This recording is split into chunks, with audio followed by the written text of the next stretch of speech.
Exames de doenças sexualmente transmissíveis. Quando fazer? Por que fazer? Será que você precisa fazer? Dani, conta tudo para nós.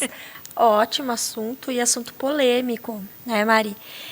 Vou contar uma historinha do que aconteceu esses dias no consultório. Eu perguntei para uma paciente, casada, né, há algum tempo, e antes do seu marido atual, você teve outros parceiros? E ela me respondeu sim. E você sabe me falar se o seu marido atual, antes de você, teve outras parceiras? Eu acredito que sim. Então, você quer fazer esses exames de doença sexualmente transmissível? Olha, doutora, eu sou de tal religião e eu acho que não tem necessidade de fazer esse exame. E aí eu falei, mas você já fez esse exame alguma vez? Eu nunca fiz. E por que é polêmico, né? Porque para a pessoa, como ela tem um parceiro e ela acredita que por eles serem de tal religião, eles não são a favor de ter outros parceiros, né? Ela acredita que por causa disso, ela ou ele nunca podem ter sido infectados por uma dessas doenças. E isso é um mito e falta de conhecimento, né? Basta você ter tido um contato sexual que você pode ter adquirido alguma doença. Mas que doença? Né? Aqui eu estou falando de hepatite B, hepatite C, HIV, sífilis, clamídia, gonorreia, HPV, tricomoníase.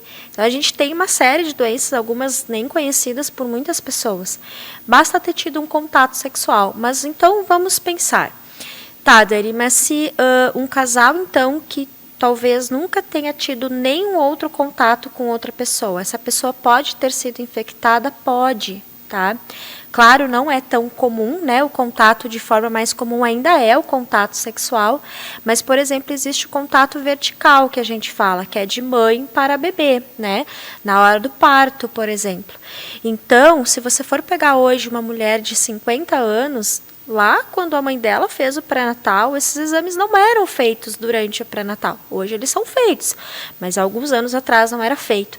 Então, se essas pessoas, essa mãe, essa mulher hoje nunca fez esses exames, ela pode estar contaminada e ela não sabe, por exemplo, tá? Uma outra forma de contato também. Pessoas que antigamente fizeram transfusão sanguínea, que esses exames também não eram feitos antigamente, ela pode ter sido contaminada. Se ela nunca fez esse exame, ela não tem como saber, tá? Outra forma é contato de secreção corporal e secreção de sangue, né? Hoje existe toda uma vigilância aí dos aparelhos de unha que a gente usa, né? Mas essa é uma forma de contágio também, não comum, mas é uma forma de contágio. Então, existe ainda muito uma cultura, né, e um preconceito de que se eu não tive outros parceiros, ou se eu não tive muitos parceiros, eu não posso ter adquirido uma doença. E isso é um mito, Mari. Isso é um mito. Basta ter tido um contato desses, você pode ter adquirido. Então, né, o que eu gosto de trazer para o nosso conhecimento e para a nossa consciência? Se você nunca fez esse exame na sua vida, procure o seu médico que te acompanha, a sua médica que te acompanha, a sua ginecologista, né? E faça esse exame. Eu, como médica, eu tenho que respeitar a minha paciente que não quer fazer esse tipo de exame. Então, por isso que eu tenho que perguntar para ela se ela quer fazer. Se ela não quiser fazer, eu preciso respeitar. Agora, é minha responsabilidade como médica perguntar para a paciente se ela quer fazer e oferecer esse tipo de exame. Se eu, como médica ginecologista, não oferecer esse exame para minha paciente, quem é que vai oferecer? E isso ainda é muito comum. A paciente chega no consultório e eu pergunto se ela em algum momento ela fez esse exame, e eu tenho muitas pacientes que falam para mim: Dani, eu nunca fiz esses exames, nunca ninguém me ofereceu. Isso não pode acontecer. Dani, todas as pessoas precisam fazer. Como que é feito esse exame? Mais detalhes para nós. Olha, eu acredito que sim, que eu acho que uma vez na vida a gente deveria fazer esse tipo de exame, tá? Ele é um exame de fácil acesso. Por exemplo, existem testes rápidos que você pode procurar o seu posto de saúde. Você consegue fazer teste rápido para sífilis, tá? Hepatite C, hepatite B e HIV. Outras doenças, existe uma forma de coleta, como se fosse um preventivo, né? Esse exame é coletado do colo do útero, essa secreção, e a gente consegue investigar se essa pessoa tem clamídia, gonorreia, tricomoníase, micoplasma e ureaplasma, que estão associados a infecções sexualmente transmissíveis, e HPV também. Olha só que importante, né? Então, assim, eu acho que a gente precisa falar, sim, sobre esses assuntos, porque existe um tabu sobre, né? Então, assim, se você é de uma religião X, é muito fácil de ter tido contato com esses vírus, né, Dani? Olha, por exemplo, o vírus do HPV, mais de 90% da população no mundo se acredita que tem o vírus no corpo. Então, basta ter se relacionado uma vez que você tem uma grande probabilidade de ter entrado em contato com esse vírus, tá? Tem um outro dado do último ano do Programa Nacional de Saúde que a gente percebeu que somente 22% dos brasileiros usam ou já usaram preservativo. Isso é um dado bem preocupante. 22% dos brasileiros, tá? E qual é a maior causa das pessoas não usarem preservativo nesse estudo, tá? É porque as pessoas confiam no seu parceiro. E confiar no parceiro ou na parceira é uma coisa muito importante de um relacionamento. Que bom que as pessoas confiam. Só que a confiança ela não está associada à doença. Os vírus, por exemplo, o vírus da hepatite, o vírus do HIV, a doença do sífilis, eles não escolhem casamento, eles não escolhem raça, eles não escolhem idade, eles não escolhem religião. Então, você ser de tal religião, você ter tal idade, não está associado a que você vai ter ou não as doenças. Isso é muito importante. Adorei. Obrigada por trazer essas informações para nós e até a próxima. Obrigada, Maria.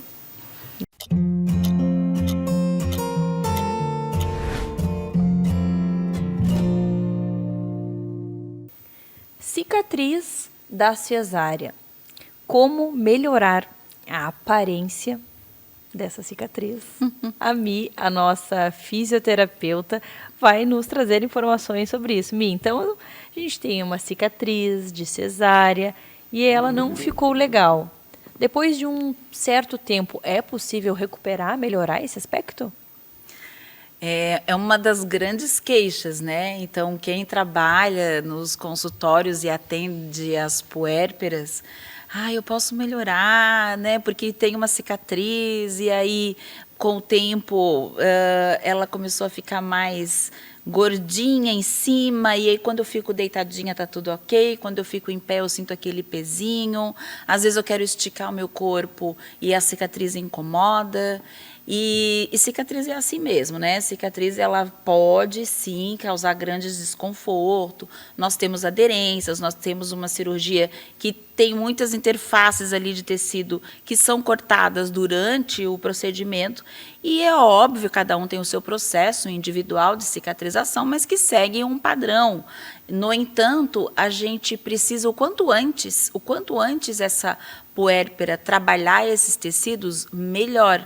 Porque, senão, se houver, por exemplo, uma cesárea prévia ou uma tendência um pouco maior a produzir mais tecido cicatricial do que o normal, pode acontecer uma fibrose, pode acontecer uma aderência importante, e isso limita e faz com que ela sinta esse desconforto. Então, é interessante que nós temos formas de trabalhar isso com bastante terapia manual. Então, independente do tempo da cicatriz, óbvio que quanto antes, melhor, né, Mari? Porque a gente tem um tecido mais tranquilo da gente fazer as mobilizações, mas independente do tempo da cicatriz, nós conseguimos trabalhar com terapia manual, com aparelhos aí que o pessoal da dermatofuncional utiliza muito, e nós também conseguimos trabalhar com as bandagens, né? Eu uso muito as bandagens que vão ajudar fazendo uma compressão. Sempre que a gente comprime um tecido, a gente a gente libera enzima que vai degradar aquele tecido. Então, vai fazer uma organização. É óbvio que isso não vai acontecer em 2 atendimentos, mas a possibilidade de a gente melhorar esse aspecto da cicatriz é muito grande. Tem aquelas que ficam mais altinhas, mais avermelhadas do que o tempo que fica, porque tem ali uma vascularização extra, mas que incomodam. E a gente tem que entender que não é só uma fibrose, não é só uma aderência, também tem gordura, né? Então, a gente tem outras coisas que estão associadas ali que precisam também ser trabalhadas em conjunto. Então, talvez precise de uma equipe que participe dessa progressão e dessa evolução.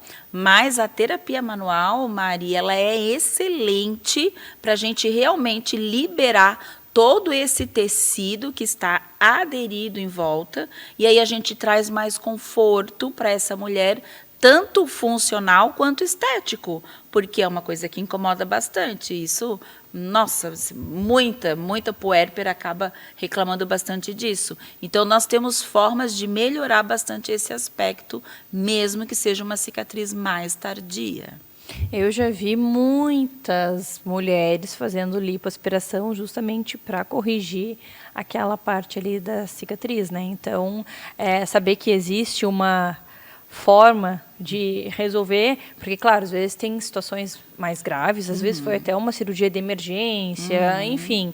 Mas, às vezes, são coisas pequenas que dá para ser resolvida, né, Mi? Exatamente, porque tudo depende de uma boa avaliação, né? Então, tem tecidos que você tem ali uma deposição extra de tecido cicatricial, faz a fibrose, a cicatriz pode evoluir com aderência, e uma terapia manual bem estruturada, bem feita, ela melhora bastante. Agora, se a gente tem um excesso grande de gordura associado nesse local, realmente vai precisar, talvez, aí de outros aspectos, porque esteticamente essa mulher não está satisfeita. E eu acho que hoje em dia, com tanta tecnologia e com tanto trabalho interessante para que a gente tenha uma maior satisfação com a nossa imagem corporal, acho que realmente vale a pena. Mas sempre vale a pena. Cirurgia é cirurgia, né, Mari? Então, sempre vale a pena a gente tentar um tratamento mais conservador e que também possa melhorar bastante esses aspectos.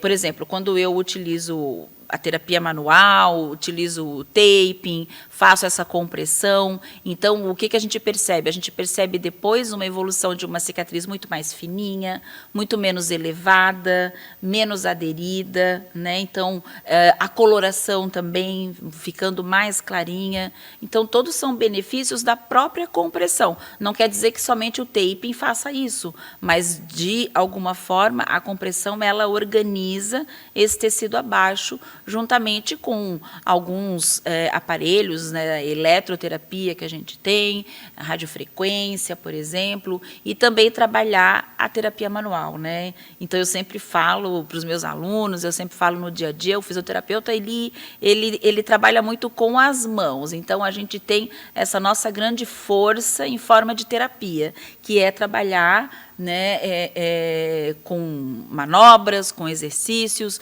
a terapia manual que é tão maravilhosa, que quando bem feita faz realmente milagres em tecidos, e aí a gente consegue trazer benefícios para a paciente. Que legal, Mi. E você falou, não é na primeira sessão. Tem uma média, assim, de quantas sessões, mais ou menos, a gente sempre fala aqui sobre a individualidade, né? Cada situação é uma situação, cada paciente é uma paciente, a gente sabe disso. Mas as pessoas sempre querem saber, assim, tem uma média qual é o esperada? tempo? Qual é o tempo? É a maior preocupação, né?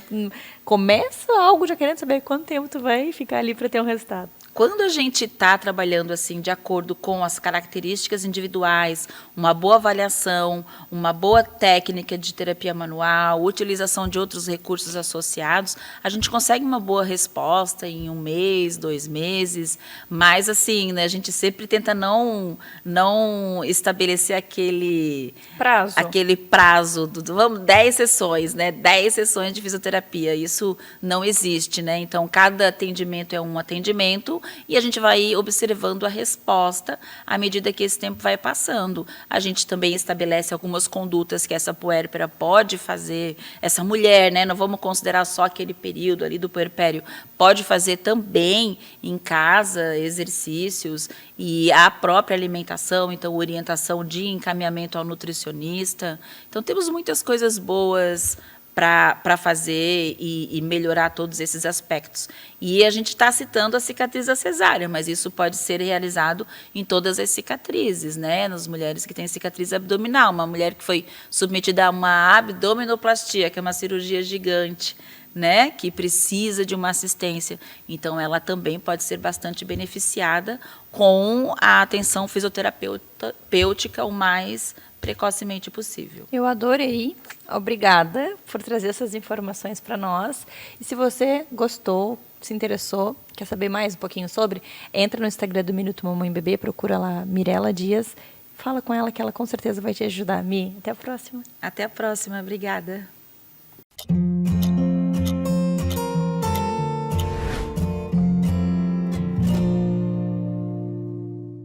Você sabia que na infância é a melhor época para aprender inglês?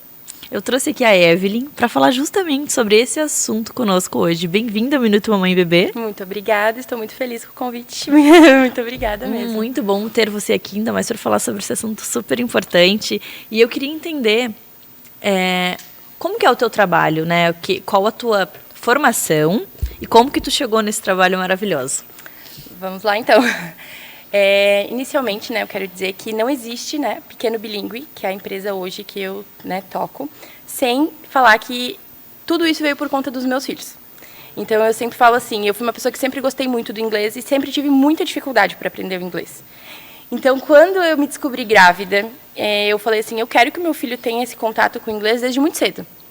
Então, eu, na época, fazia engenharia, nada a ver, né, com o que eu faço hoje. Hoje eu sou pedagoga, neuropsicopedagoga e especialista em desenvolvimento bilíngue, neurodesenvolvimento bilíngue. Então, o que a maternidade me trouxe? Esse despertar pelo ensinar. Eu comecei a gostar de ensinar. E aí eu juntei o útil ao agradável. O que eu gostava de fazer? Eu gostava de ensinar inglês, gostava de falar em inglês com meu filho, e vi ali uma oportunidade de ensinar outras crianças a ter esse contato com a segunda língua, que é tão importante no mundo que a gente vive hoje, né? Então, foi literalmente por conta do meu filho mais velho, Noah, tem 6 anos agora. E eu comecei ensinando assim, brincando. Eu comecei a falar, filho, vamos aprender as colors. Aí eu mostrava para ele, e aí eu comecei a ver que ele tinha, nessa época, uns 6 meses, e ele começou a me mostrar sinais de que ele estava realmente compreendendo o que eu estava falando. Eu falei, peraí, vamos começar a estudar isso daqui melhor. E aí eu fui investigando e fui realmente assim, me aprofundando, né? Até que uma vez, assim, eu falei, quer saber, eu vou fazer pedagogia. Larguei a engenharia, larguei tudo que eu fazia e fui me dedicar a ensinar, a aprender como ensinar o inglês para essas crianças aí, desde tão novinhas, né? Olha só que legal. E quando a gente pensa nessa questão aí de aprender um outro idioma tão jovem, quais os benefícios? É mais fácil uma criança aprender do que um adulto, um idoso? Então, com certeza. Isso, assim, é a primeira dúvida, a coisa que mais me perguntam quando vêm tentar entender um pouco do meu trabalho. Hoje eu não trabalho mais sozinha, né? Eu já tenho outras professoras que fazem treinamento comigo e que já estão também ensinando dentro da Pequeno Bilíngue. E os pais perguntam, mas por que 6 meses? Por que a partir dos 6 meses? Por que com 4 anos tu acha que já valeria a pena colocar ela a fazer um inglês ali, mesmo que seja um contato de 1 hora semanal dentro de casa? Até os 6 anos, a criança, 6, 7 anos, a criança tem uma plasticidade neural que é muito maior do que a partir dessa idade. Então, o que acontece? As chances da criança aprender com mais naturalidade o inglês, existe, né, mais chance, e a questão da pronúncia, a questão do sotaque, ela consegue pegar aquilo ali, vivenciar aquilo ali, sem tanta, como a gente poderia falar hoje, sem tanta interferência do externo, ou até do pensamento crítico. Porque a partir dos 7 anos, quem é mãe sabe, chega ali os 6, 7 anos, a criança começa a se preocupar muito com o que o outro está falando, começa a se preocupar muito com a aparência, se preocupar muito com, será que se eu brincar de massinha não é muito feio eu brincar de massinha? Eu tenho isso, porque o meu filho em casa, ele fala, ai, nossa, brincar de massinha é coisa de bebê. Crianças até os 6, 7 anos, eles não têm isso. Então, na hora de aprender um segundo idioma, eles não ficam pensando, nossa, que chato. Nossa, mas por que eu estou aprendendo isso? Não, mas ela está falando que isso aqui é water, mas isso aqui é água. Por que ela está dizendo que isso aqui é water? Então, até os 6 anos, essa plasticidade, essa facilidade de se moldar da criança, ela é muito maior. Então, por isso que eu digo que até os 6, 7 anos, a chance da criança ter uma fluência muito mais rápido, ela é enorme. Então, eu tenho vídeos da minha criança, da minha bebê de 10 meses, eu falo inglês com ela, ela executa tudo que eu estou falando, ela tem 10 meses.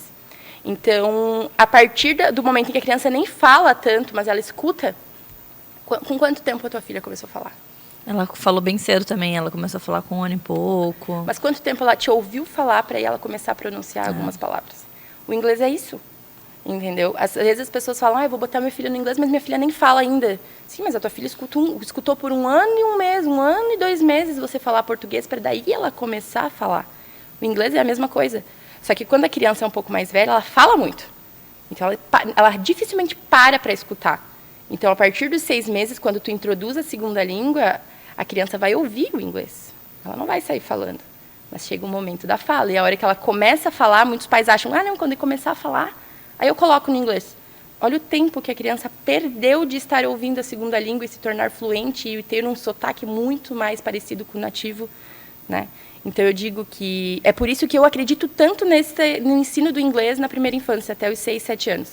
Temos alunos adultos, temos alunos adolescentes, mas ali o nosso foco na pequeno bilíngue é até os 6, 7 anos, que é onde a criança ela olha o inglês de uma forma muito genuína. E ela não fica criticando aquilo, sabe? Mas por que é isso? Mas o que é isso? E ela, olha, de verdade, assim, ela não vai olhar para isso daqui e já vai saber que é uma water. Mas ela vai estar ouvindo a professora falar que isso aqui é uma water. Guys, it's time to drink water. A gente fala isso, as crianças, elas muitas vezes não sabem o que é o it's time, elas não sabem o que é o drink, mas elas me vêem tomando água, então elas sabem que é a hora de tomar água. Então, a associação vai começando a... Então, é muito bom esse contato inicial que eles têm, sabe? Não estou dizendo assim, não aprendam mais tarde, não. Mas a tua pergunta foi justamente essa. Por que é tão importante? Porque é muito mais fácil. O adulto tem muito mais dificuldades, muito mais coisas na cabeça, né? Para parar e focar só naquilo ali, né? E quando a gente pensa nos benefícios? Daí a gente pode agendar quantas aí? Umas 10 entrevistas para falar dos benefícios. Mas eu vou te citar, assim, alguns que eu considero, né, amplamente importantes a gente falar. Que, primeiro, a questão da criatividade. A criança, ela se torna uma criança muito mais criativa porque ela vai estar misturando 2 idiomas. Então, ela ativa áreas do cérebro que, se a gente não está em contato com uma segunda língua, muitas vezes a gente não consegue liberar, né, nessa faixa etária. Outra coisa é a questão do multilinguismo, né? De você estar tendo contato com diferentes culturas, com diferentes músicas, com diferentes materiais. A gente ali na empresa, a gente tem muitos livros que não tem tradução, por exemplo, para o português. Então, a questão cultural de tu estar vendo, de tu estar vivenciando uma segunda língua, ela é muito legal também. A questão de desenvolvimento, tá? Raciocínio lógico. Porque quando a gente aprende uma segunda língua, como eu já disse anteriormente, a gente ativa uma área no nosso cérebro, onde, para desenvolvimento de matemática, ciências biológicas, assim, de raciocínio lógico, assim, a criança, para jogos, ela pensa muito mais rápido. Isso é comprovado, tá? Não estou te criando nada, gente. Existem estudos que mostram a diferença de crianças da mesma idade, que tiveram contato com os mesmos conteúdos, às vezes na mesma rede de ensino, e que, se ela tem um contato externo com uma segunda língua, que ela começa a desenvolver esse lado, ela tem muito mais facilidade para essas atividades também. Questão motora também. Claro que muitas crianças assim também não têm o incentivo, né, na questão motora, mas uma criança que tem a questão do bilíngue, em casa, por exemplo, atividades que fazem em casa, como as nossas atividades elas são muito minuciosas, às vezes tu está aprendendo a contar usando feijãozinho, usando pompons, então a atividade motora fina, ela é desenvolvida também nessas crianças. Então, é um aglomerado aí, né? E sem contar depois lá na frente, né? É vestibular que tu sai na frente, porque daí tu não vai ter que se preocupar com matéria de inglês. É vaga de trabalho, que as pessoas falam, mas tu tá falando isso, a criança que está fazendo inglês contigo tem 4 anos. Sim, gente, ela tem 4 anos, ela vai ter 30 um dia. ela vai ter 21 anos, ela vai querer fazer um intercâmbio um dia, ela pode conseguir uma vaga de high school com 14, 15. Vaga de high school só consegue se eu tenho uma nota de TOEFL. Se tem um TOEFL, tu tem que ter o inglês. Então, são muitas portas que se abrem para quem tem essa facilidade no inglês, né? Amei. Então, ó, viu? É muito bom. O Amei, inglês é maravilhoso. já quero minha filha fazendo inglês com essa teacher maravilhosa. Ai, obrigada. E até uma próxima. Ai, vamos ver. Vamos nos encontrar muito aqui, se Deus quiser.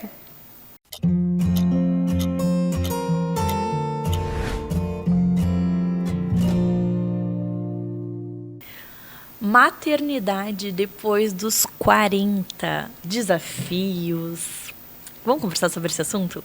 Eu trouxe a doutora Gisele e ela tem informações bem especiais para compartilhar conosco. Bem-vinda ao Minuto Mamãe e Bebê. Obrigada pelo convite. Muito bom te receber aqui e falar sobre esse assunto. Então, quando a gente pensa na maternidade após os 40, o que é o principal que a gente tem que falar sobre? Então, a partir dos 35 anos, a gente já é considerada velha para engravidar. Quase, então. É bem isso mesmo. Só que o que a gente tem visto que mais vezes as mulheres acima de 40 anos têm engravidado, né? A gente viu a Gisele Bündchen agora, que teve filho depois dos 40, a Cláudia Raia, que foi mãe aos 50, e todas bem dispostas, né? Mas se você olhar o estilo de vida delas, né? São mulheres que praticam atividade física, cuidam da alimentação.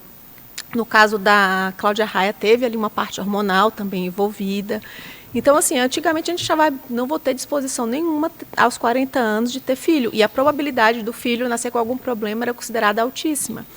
Mas se você se programa direitinho, né, tanto você como seu marido, faz tudo direitinho, ali se cuida, tá, a gente tem visto que isso como se diz assim, ficou para o passado. Né? Hoje em dia, muitas mulheres acima de 40 anos, como eu, que fui mãe aos 40, para te falar a verdade, minha gestação aos 40 foi mais tranquila, apesar de ter sido gemelar, minha gestação dos 32 anos, mas foi bem mais tranquila, porque eu comecei a me suplementar desde cedo. Eu fiz um curso especializado em suplementação na gestação, então foi toda a minha gestação ali, meu pós também foi bem tranquilo. Então, hoje em dia, tá coisa do passado. Mulher com mais de 35 anos vai ser uma mãe velha, né? Não existe mais isso. Olha que legal. Mas teve essa questão aí da suplementação. Sim. Então, quando a gente pensa numa gestação após os 40, existe essa necessidade de suplementar? A gente sabe que em toda a idade tem essa necessidade. Quando a gente pensa depois dos 40, não tem por que ser diferente, né? Até porque, assim, toda a idade você vai ter que fazer isso, né? Cessar tabagismo, diminuir, né, a ingesta alcoólica, cuidar da sua alimentação. Mas a gente sabe que a partir dos 30 anos a gente já começa a cair mais, tanto massa muscular, energia, a parte hormonal também já começa a declinar, né? Tem até algumas pessoas que já começam a entrar na menopausa ali por volta dos 40 anos de idade. Então, a gente tem que focar mais nessa parte. Então, é muito importante que a partir dos 30, 35 anos a gente já consiga olhar com outros olhos. E nossa alimentação, nosso solo é muito pobre hoje em dia, né? Por exemplo, magnésio é um suplemento super importante, um elemento super importante que o nosso solo é paupérrimo, assim, em magnésio. E magnésio é importante, parte cerebral, muscular, para o sono. Então, é um suplemento que todo mundo deveria utilizar. Principalmente para quem quer engravidar e para quem é gestante. Ele ajuda muito na questão de enxaqueca na grávida, evitar aquelas contrações prematuras na gravidez. Então, é um suplemento muito importante. Adorei. E quando a gente pensa nos desafios, toda gestação, ela traz desafios, né? E uma gestante com 40 anos, esses desafios, eles são maiores? Olha, uma coisa que eu senti de diferente assim na gestação aos 40 anos é até uma coisa boa, você já está mais madura, assim, né? Você já conseguiu uma estabilidade mais profissional, então você consegue ficar mais tranquila ali, cuidando, dando um pouquinho mais de atenção para o teu filho. Quando a gente tem filho muito novo, às vezes a gente está ali no início de uma carreira, né? Mas a rede de apoio é importantíssima, em qualquer idade. Não só aos 40 anos, mas eu acho que assim, para a maternidade ficar mais leve, uma rede de apoio. Marido eu nem considero rede de apoio, né? Marido é parceria, é ali meio a meio. O meu mesmo, meu Deus, é maravilhoso, assim. Mas se você não tem assim uma amiga, às vezes pode te dar um apoio, né? Mãe, sogra, Mas uma rede de apoio é importantíssima, independente de qualquer idade. E a gente pensando na questão de amamentação. A gente segue com suplementação. Amamentação. É uma pessoa, uma mãe possível de conseguir amamentação? Muda Sim. alguma coisa por conta da idade? Não, por conta da idade não muda nada. Para te falar a verdade, eu, quando fui mãe aos 32 dos gêmeos, não consegui levar a amamentação. Foi só até os 4 meses de idade, ainda assim complementando. Com a Lara, grávida aos 40 anos, eu consegui levar a amamentação dela ali até 1 ano e 4 meses. Então, não tem nada a ver com a idade. A amamentação está muito ligada também com a questão mental. A mãe exausta, estressada, ela às vezes tem muita dificuldade em amamentar. Então, quando você leva tanto a gestação como o puerpério de forma mais leve, auxilia. E tem muitos fitoterápicos que também ajudam na produção de leite. E uma coisa que me ajudou bastante, assim, que no início eu tive um pouquinho de problema, mas que me ajudou, foi as bombas, né? Então, ela mamava e no meu tempo eu fazia sucção com bomba e isso estimulava, mantinha um estímulo ali. E alguém para te acompanhar. Né? Hoje em dia tem as enfermeiras que acompanham, que ensinam, e eu sou muito difícil de pedir ajuda. Quando eu tive os gêmeos, me falavam que naquela época, né, eles têm hoje 10 anos, não era uma coisa tão falada, mas já tinham me falado, você tem dificuldade, chama alguém para te ajudar. Eu me viro sozinha. E com a Lara, não. Com a Lara, a primeira coisa que eu fiz foi pedir para alguém ver minha pegada, me ajudar. E a Lara sempre foi uma sucção muito forte. Uma dessas até perdi metade do meu mamilo numa sucção dessa. E o que me ajudou muito foi o laser, a aplicação de laser que hoje em dia já tem. Então, com 2 aplicações já estava ótimo, assim. Então, se você tem alguma dificuldade na amamentação, peça ajuda, né? Não é se sentir inferior no momento que você pede ajuda. Coisas que a maturidade nos traz. Nos traz, exatamente. Por isso eu digo que, às vezes, a ser mãe aos 40 anos tem essas vantagens, né? Com o tempo, a gente vai ficando mais calejada e madura, né? E vai entendendo que pedir ajuda não quer dizer que a gente seja fraca, não, muito pelo contrário, né? Porque todos precisamos de ajuda. E qual é o teu paciente, a mulher que está querendo engravidar, ela pode te procurar? Qual o teu paciente principal, assim, quem pode te procurar? Então, eu atendo qualquer pessoa a partir dos 14 anos de idade, né? Eu foco muito, eu tenho muitos pacientes com dores crônicas, tanto que agora estou fazendo uma pós em ortopedia integrativa, onde a gente utiliza práticas da Ayurveda, ozonioterapia, osteopatia, então várias práticas complementares que podem ajudar esse paciente que sofre muito com dor crônica. Como eu trabalho no SUS também, eu senti muito essa necessidade, porque o paciente voltava, remédio e a dor não cessava e ficava naquele ciclo. Então, eu senti muito essa necessidade de levar a prática integrativa para dentro do SUS também. Então, eu tenho muito paciente com dor crônica, muito paciente com doença autoimune. Idoso é uma área que eu atendo bastante também. Como eu comecei a trabalhar também com cannabis, canabidiol, então eu tenho paciente que já teve melhora de dor crônica com cannabis, paciente que sofre de ansiedade, depressão, problemas para dormir, paciente com Alzheimer, Parkinson. Então, eu tenho tudo isso. E quando eu fiquei grávida da Lara, eu conheci um curso da Bruna Pitalunga que era sobre suplementação, gestante, amamentação e puerpério.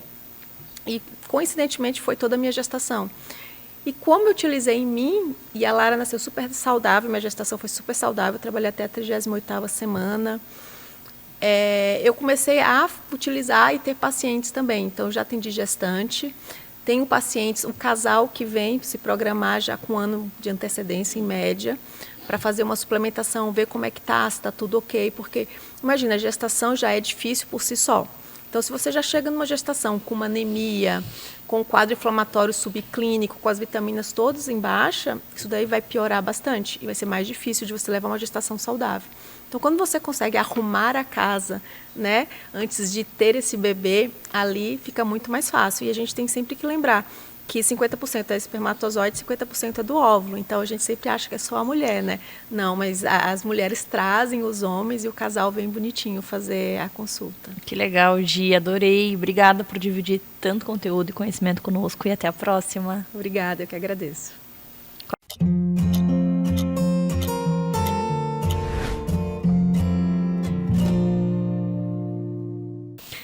vamos conversar sobre a gestação e o pós-parto envolvendo a fisioterapia pélvica. O que a gente precisa saber sobre esse assunto? Bem-vindas ao Minuto Mamãe e Bebê, meninas.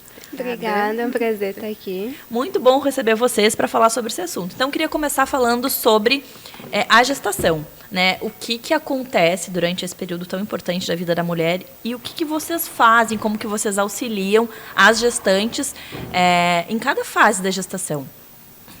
Então, a gestação é um período muito marcante da vida da mulher, né? Então, tem muitas alterações, tanto emocionais, hormonais, musculoesqueléticas. Então, ela afeta a mulher como um todo.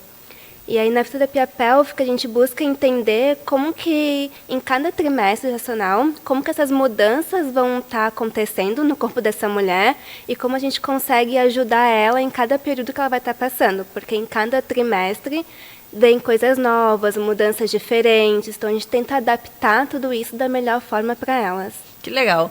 E quando a gente pensa aí nesse trabalho que vocês executam e vocês fazem um acompanhamento com a gestante, vocês percebem que existe muita diferença de uma mulher que fez um acompanhamento com uma fisioterapeuta pélvica e daquela mulher que não teve esse profissional durante a gestação? Existe. Ainda mais na questão de segurança mesmo, né? De entendimento, de educação em saúde, que é algo que a gente frisa bastante. Então, o fato dela entender o que está acontecendo com ela, o que vai acontecer mais para frente, como que o corpo dela vai mudar, como que ela vai se sentir sobre isso e tudo que ela pode fazer, né, para ajudar da melhor forma, para se adaptar a esse novo período. Então, faz bastante diferença. Que legal. A gente sabe que durante esses 9 meses o corpo passa por várias transformações e a gente sabe que essas transformações, se elas não são bem guiadas, a gente pode ter alguns problemas. Então, eu acho que o trabalho de vocês é bem importante justamente para evitar esses problemas, essas complicações, né? Sim. Muda tudo, né? Desde que começa por alterações posturais, então, clássicas da gestante, né? Muda o centro de gravidade, muda a base de apoio, até o caminhar da gestante fica diferente nessa fase. Então, todas essas mudanças podem surgir dores, desconfortos devido a essas alterações posturais. Então, a ação hormonal que deixa o corpo da gestante mais frágil, digamos assim, né? As articulações ficam um pouco mais soltas. Então, tudo isso gera adaptações no corpo. Então, a gente vai atuando nisso para melhorar esses desconfortos que vão surgindo, principalmente na questão lombar, questão pélvica, né? Que elas sentem bastante. E fora também as musculaturas que ficam sobrecarregadas, né? Principalmente do abdômen e do assoalho pélvico. Então, são 2 pontos-chave que a gente trabalha muito na gestação. Que legal. E eu penso que também é um preparo para a mulher que quer ter um trabalho de parto normal, porque vocês também auxiliam nessas dicas, nesse processo de respiração, movimento, para a hora do parto, né? Isso, a gente tem uma série de técnicas, né? Tanto de relaxamento perineal, de postura, de posicionamento, respiração, tudo que vai contribuir lá na frente para esse trabalho de parto acontecer de uma forma mais segura, mais rápida, sem tantos danos, né? Pensando também no pós-parto depois. Então, a gente quer também minimizar esses danos que podem ocorrer lá na frente. Então, tudo isso já é trabalhado desde o início da gestação para ela já ir se preparando. Que legal, adorei. E aí você trouxe um assunto bem importante que é o pós-parto. Gabi, quando a gente pensa aí no pós-parto, o que vem nesse período? Vem também um turbilhão de emoções, né? Porque está se adaptando a ser mãe, né? Às vezes, mesmo tendo já o 2º filho, o 3º, mesmo assim é uma nova adaptação, né? Então, a mulher também fica pensando sobrecarregada, tem tudo isso. E na fisioterapia pélvica, a gente prioriza principalmente a questão da diástase, do assoalho pélvico. Muitas têm dor na relação após o parto, né? Então, a gente trabalha isso também, é super importante. E a diástase, né? Que é uma preocupação dessa pessoa também, né? Que hoje em dia se fala muito sobre a diástase, né? Então, a gente trabalha essa parte também. Quando a gente pensa aí na diástase, o que é a diástase? É um afastamento aqui da musculatura, né, do reto abdominal. Ela acontece na gestação. Tem que acontecer para o útero conseguir abrir. Mas, e crescer, né, abrir ali. Mas ela não pode ser patológica. Ela não pode tirar a função do abdômen, né? Então, a gente trabalha o fortalecimento da musculatura, né? A gente ensina essa pessoa também a fazer a contração correta do abdômen e também muitas já querem voltar ao esporte, querem se sentir ativa, só que para isso também é necessário saber essa contração abdominal, saber essa contração do assoalho pélvico. Então, isso a gente também retoma ali, né, durante a fisioterapia pélvica. Que legal. E aí, depois que a gestante ganhou o bebê, quanto tempo depois da gestação ela é indicado ela voltar na fisioterapeuta pélvica para fazer uma avaliação? Depende de cada caso. Como que vocês sugerem? Dá para fazer a fisioterapia pélvica imediato ali, né, após o parto. Daí a pessoa pode aplicar o taping, a gente vê também como é que está a contração ali do assoalho pélvico sem fazer o toque, né, mas ver por fora. Mas em relação também a ver a questão sexual, ou a volta também ali da barriga, a partir de 45 dias a gente indica, né? Claro, 45 dias não vai voltar totalmente o útero da pessoa, ainda vai acontecer a diástase, tem uma instabilidade ali ainda, né? Mas em questão de relação sexual, principalmente ali 45 dias. Bacana. E a gente sabe que muitas mulheres relatam a questão da perda do xixi. Né? Então, isso também é trabalhado no pós-parto? Sim, com certeza. Porque também ainda tem alteração hormonal, que isso também influencia na perda do xixi. E como está um pouco mais frouxo, as vísceras estão voltando para o lugar, também influencia nessa parte da incontinência. Gabi, e quanto tempo que essa mulher que ganha o bebê, ela tem que seguir um acompanhamento com vocês, com a fisioterapeuta pélvica? Vai depender de cada caso. Cada caso é um caso. Muitas mulheres só precisam de uma orientação ali pós-parto, outras mulheres precisam de acompanhamento mesmo, e cada corpo é o corpo, né? Não tem como a gente saber se é um mês, se é 2 meses. Então... É bom a gente sempre lembrar que é um atendimento exclusivo, né? Vocês analisam aquela paciente de forma única e aí vão montar um plano de ação específico para aquela paciente, né? Exatamente. Meninas, eu adorei conversar com vocês, entender um pouco do trabalho de vocês. A gente sabe que é super importante, tanto na gestação quanto no pós-parto, enfim, na vida toda da mulher. E a gente sabe que não são só mulheres, mas hoje a gente focou nas mulheres, né? Então, obrigada por compartilhar um pouquinho de conhecimento conosco. E até uma próxima. Até uma próxima.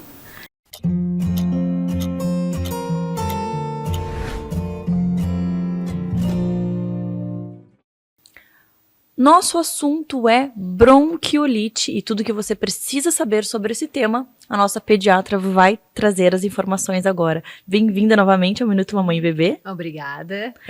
A gente falar sobre esse assunto, bronquiolite, é muito importante porque a gente sabe que tem muitas informações certas, mas tem muita informação que as pessoas ainda confundem. Por exemplo, o meu filho pegou bronquiolite porque a gente saiu com ele e ele pegou um vento, né? Então, assim, o que é verdade e o que é mito, né, nesse tema bronquiolite? Então, a primeira coisa que a gente tem que saber é que a bronquiolite ela é causada por vírus.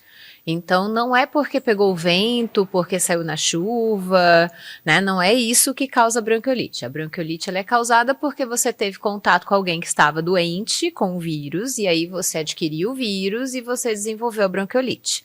Nós, adultos, também pegamos o mesmo vírus que causam bronquiolite nas crianças, só que as crianças evoluem com um quadro mais grave, principalmente os menores de 2 anos. Nós, adultos, fazemos um quadro de gripe normal, como qualquer outra, né? Então, nós, inclusive, podemos ser as pessoas que passam para os bebês. Então, aí, como é importante a gente ter aqueles cuidados, porque assim, vamos por partes. Até que idade é bronquiolite? Bronquiolite normalmente até os 2 anos, né? Sendo que os menores de 1 ano são aqueles que têm maior risco de evoluir com quadros mais graves. Então, quando a gente pensa aí, são pequenos, né? Às vezes não estão nem na escola. Sim. Então, são aquelas visitas, né? Aquele beijo na mão, um beijo na bochecha, que a gente já fala e fala, mas as pessoas, ai, que frescura. Então, a frescura que pode resultar uma doença grave? Sim, com internação em UTI, inclusive. Outra coisa são aqueles que têm os irmãos que vão para a escola, e aí o irmão fica gripado, e aí dentro de casa acaba passando pro bebezinho, né? Também é uma coisa muito frequente de acontecer. E quando a gente pensa nesse diagnóstico, né? Existe vacina? Tem alguma forma da gente tentar prevenir? Então, agora mesmo, né? De poucos meses para cá, a gente tem a vacina da gestante, né? Então, a gestante, ela pode tomar a vacina a partir da 30ª semana de gestação. E aí, ela passa anticorpos para o bebê durante a gestação. E quando ela amamenta, ela ainda passa anticorpos através do leite materno para o bebê.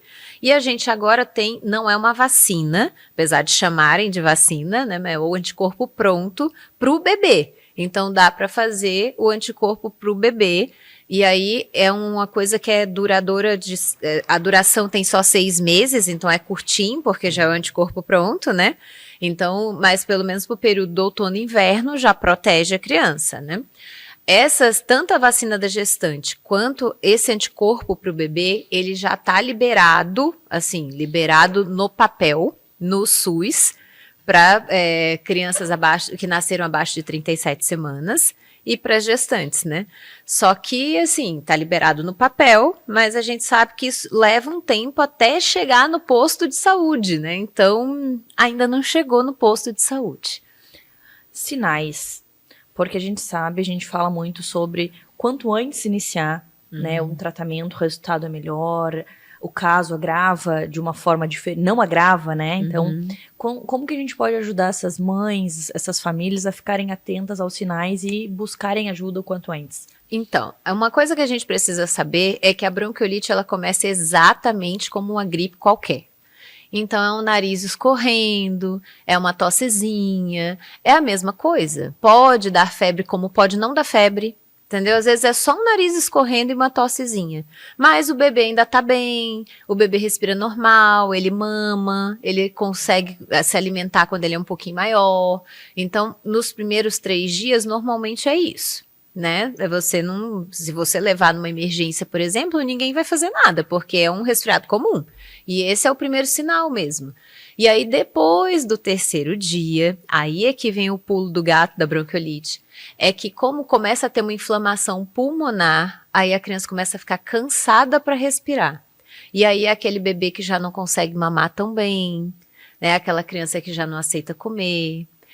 Você vê que a respiração está mais rápida, que a criança está fazendo esforço para respirar. É aquela puxada aqui, é aquela embaixo das costelas. Então, esses são os sinais de que a criança realmente está fazendo um desconforto respiratório. Essa é a hora de ele ser levado para ser avaliado numa urgência.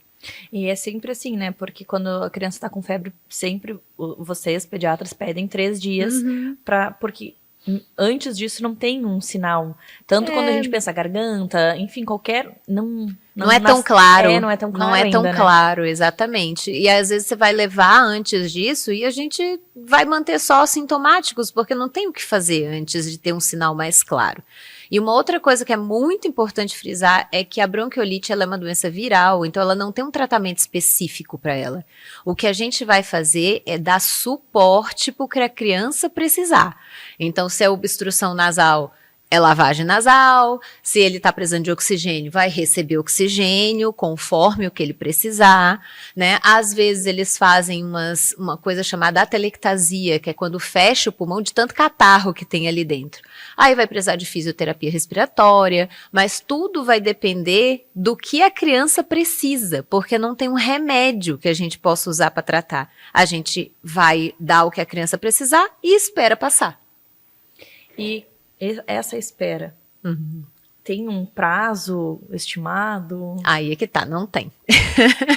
Porque normalmente é em torno de 7, 10 dias, né? Que é o normal de uma gripe, da criança ficar boa, né? Mas, né, dependendo do que a criança tiver de complicação por conta da bronquiolite, isso pode se estender muito, porque o que acontece? A criança ela fica suscetível, o sistema imunológico dela está debilitado, e aí ela fica suscetível a pegar pneumonia, que não é da bronquiolite, mas como ela estava suscetível, se ela tiver contato com uma bactéria, pode fazer pneumonia.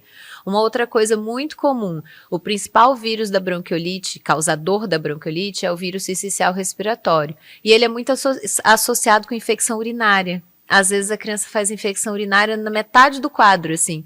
Do nada começa a fazer uma febre, altera o xixi e está com infecção urinária, porque o vírus sincicial respiratório, ele tem uma relação ali com infecção urinária. Então, o tempo de recuperação depende do que vai acontecer ao longo da melhora, né, da criança do vírus, né?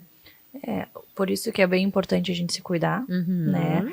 Fazer as vacinas. Sim. E evitar esse contato, né, com as crianças e principalmente com os bebezinhos. E passou 3 dias, busca ajuda, né, doutora? Sim, com certeza. Adorei. Obrigada por Nada. dividir tanto conhecimento. Se você ficou com alguma dúvida, se quer entender um pouco mais sobre esse assunto, você já sabe o caminho. Vai lá no Instagram do Minuto Mamãe Bebê, digita Andressa Teodoro, lá você vai encontrar a nossa pediatra e vai poder ter outros assuntos lá para compreender e também falar direto com ela e marcar uma consulta, que nada dispensa uma boa consulta e uma avaliação, né, doutora? É verdade. Até a próxima. Obrigada.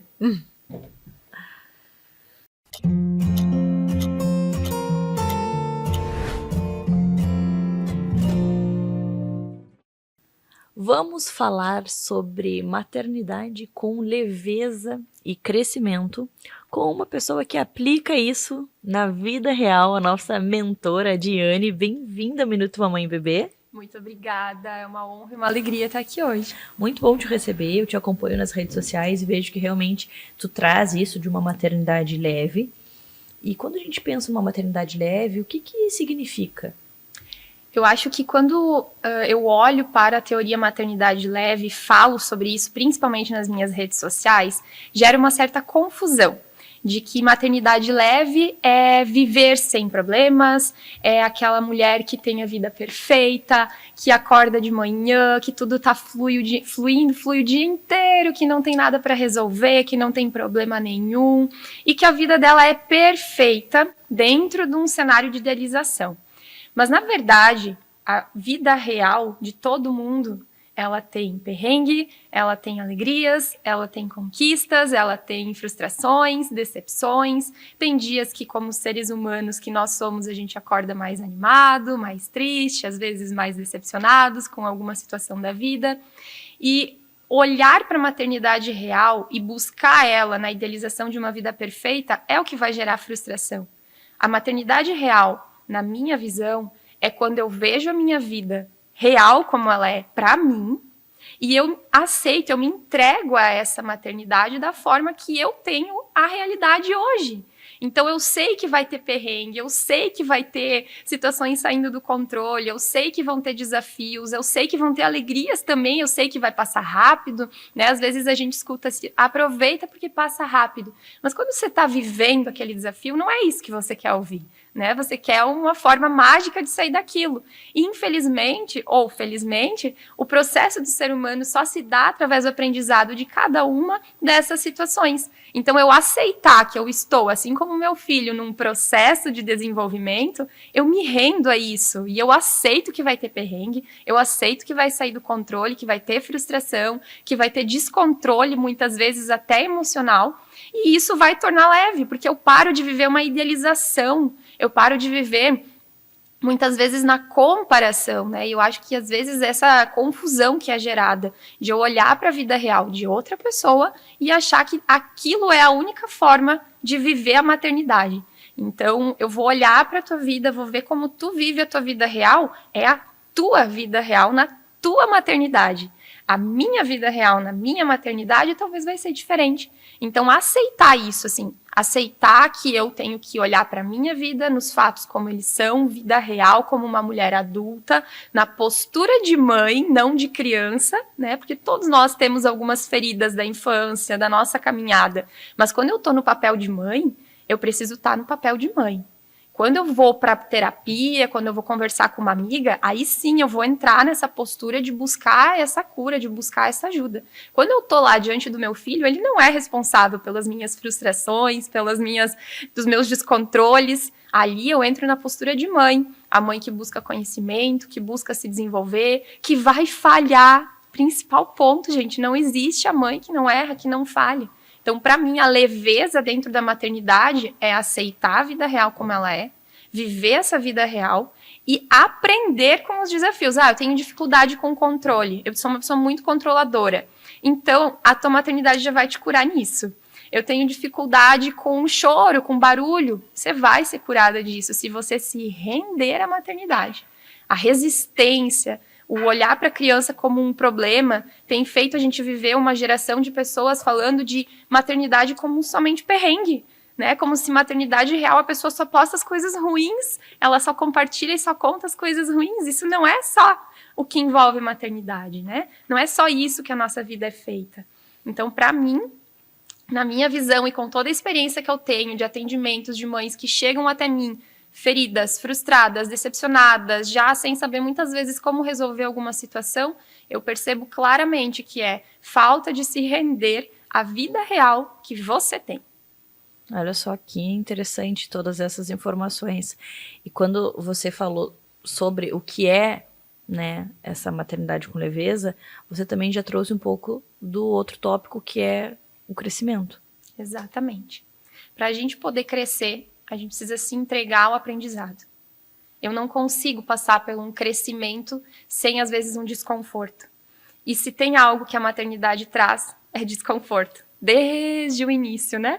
Lá na gestação, o corpo começa a mudar, o fim da gestação já começa a ficar um pouco mais cansativo de caminhar, a gente já sente os desconfortos. Aí nasce um bebezinho, coisa mais linda, aí a gente vira noites, aí eu tive um perrengue imenso com a amamentação, né? Foi realmente uma batalha, eu não gosto de usar esse argumento, mas ali foi uma batalha mesmo. E depois vem os desafios de desenvolver da criança, né? É a alimentação, é a fala, o tempo inteiro a gente está no movimento de crescimento. Se a gente se render a isso, se não é só perrengue e problema. Se eu olhar com esse viés de crescimento, até fica mais leve também. E você falou sobre a gente assumir a postura de mãe e também sobre as nossas feridas. Talvez seja uma oportunidade para a gente curar essas feridas e crescer em diversos aspectos. Um exemplo, a alimentação. A gente quer que os nossos filhos se alimentem bem. E aí você se alimenta super mal. É uma oportunidade de você crescer nesse aspecto e mudar a sua alimentação para ser o exemplo para o seu filho. Sem dúvida. A gente tem a maternidade hoje com um olhar, muitas vezes, de estar num sofrimento, num problema para resolver, numa rotina para dar conta, mas ao mesmo tempo a minha vida está acontecendo. E se eu não aproveitar esse tempo todo com meu filho para crescer junto, eu estou perdendo um grande e um valioso tempo e oportunidade de me desenvolver. Então, sim, a maternidade vem como uma grande oportunidade de a gente olhar para a nossa criança e começar a acolher aquilo que nos faltou também. Mas não como o nosso filho sendo responsável por isso. Eles são a porta de entrada. Falo sempre que ao nascer de uma criança, ela levanta aquele tapete cheio de emoções, frustrações, mágoas e decepções que a gente escondeu a vida inteira e ela joga na nossa cara, né? Então, às vezes a pessoa diz, depois que eu me tornei mãe, eu tenho tantas novas emoções, tantas novas situações. Não. Elas já estavam ali, teu filho só te revelou elas. Então, a busca nesse momento por ajuda é muito importante. Eu sempre falo que durante a gestação é muito importante a gente buscar conhecimento, buscar ajuda, mas nem todo mundo consegue. E eu acredito que nunca é tarde pra gente realmente buscar ajuda. Exato. Estar mais forte, mais preparada, para que a maternidade não seja realmente só perrengue. Exatamente. Né? Pra gente ter informação, pra gente compartilhar e encontrar pessoas que nos ajudem nesse processo. Exatamente, conhecimento liberta, né? Então, olhar para a maternidade, tá vindo aprendizado, tá vindo conhecimento através daquela criança que chegou para a tua vida. Então, se eu me limitei tanto tempo em não buscar, não estudar, não entender, buscar com experiência, buscar com conteúdo, buscar com ciência, aonde for possível, nunca é tarde. Sempre aquela criança, na fase que ela tiver, ainda pode resolver, pode trazer benefícios e, inclusive, mudar como vai ser daqui para frente. Eu adorei. Obrigada por dividir tanto conhecimento conosco e até a próxima. Obrigada a você. Até mais.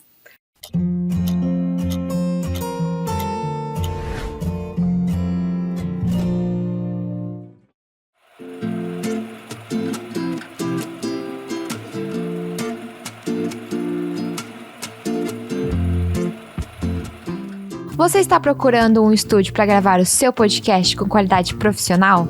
O nosso estúdio oferece tudo o que você precisa. E sabe qual é o nosso grande diferencial? A oportunidade de ter o seu conteúdo exibido em nosso canal de televisão.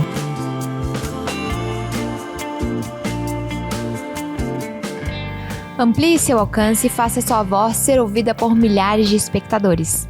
Agende agora mesmo uma visita ao nosso estúdio e veja como a gente pode elevar o seu conteúdo. Marque uma visita pelo nosso site www.primertv.com.br ou entre em contato pelo nosso WhatsApp, onde o QR Code está aqui no canto da tela. Não perca essa oportunidade única de elevar o seu podcast ao próximo nível e ganhar visibilidade na TV.